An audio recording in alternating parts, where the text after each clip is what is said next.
Dəmir defisitli anemiyaların ən çox yayğın formasıdır. Bu xəstəlik gizli gedir, insan özünü halsız hiss edir, yorğun hiss edir, başqa əlamətlər də üzə çıxır. Saç tökülməsi, dırnaqların qırılması, yuxululuq, baş gicəllənmə, bəzən paradoksal şikayətlər də olur. Xəstə qum, torpaq, gil yemək istəyir, təbaşir yemək istəyir. Buna geofigiya da deyirlər və yaxud pika sindromu da deyirlər. Bu cür şikayətləri olan insanlarda ilk növbədə qanın ümumi analizinə baxmaq vacib. Qanın ümumi analizində biz anemiya görürüksə, hemoqlobin azlığını görürüksə, dərhal dəmir tədavisinə başlamaq tamamilə yanlışdır. Çünki anemiyanın bir çox növləri olur və bəzən bəzi növlərində hətta dəmir istifadəsi qəti qadağandır. Buna görə də xəstənin şikayətlərini və qan təhlillərini daha diqqətlə öyrənmək lazımdır. Bundan başqa, qanın ümumi analizindən başqa ferritin, transferin saturasiyonu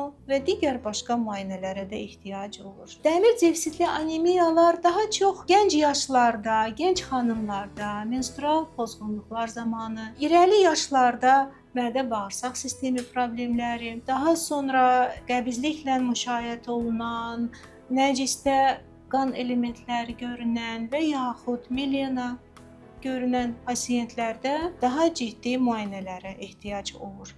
Yəni mədə-bağırsağın müayinəsi, qastrokolonoskopiya müayinəsi, qanda nəcisdə gizli qan müayinəsi. Bütün bu müayinələri toplayaraq, əgər biz həqiqətən də dəmir defisitli anemiya diaqnozunu qoyuruqsa, ilk növbədə onun səbəbi ilə mübarizə aparmaq, mütləq dəmir tədavisinə, müalicəsinə başlamaq lazımdır. Orta və yüngül dəmir defisiti hallarında ən gözəl tədavi təbii ki, dəmirin ağızdan qəbul olunmasıdır. Lakin bəzi hallarda dəmirə qarşı individual həssaslıq olur pasiyentdə. Mədə ağrıları ola bilər, bulantı ola bilər, ağızda dəmir dadı ola bilər. Bu zaman dəmirin vena daxilinə infuziya yolu ilə yeridilməsi məsləhətdir. Lakin bir şeyi mütləq şəkildə demək lazımdır ki, bu infuziyaları ev şəraitində etmək qəti olmaz.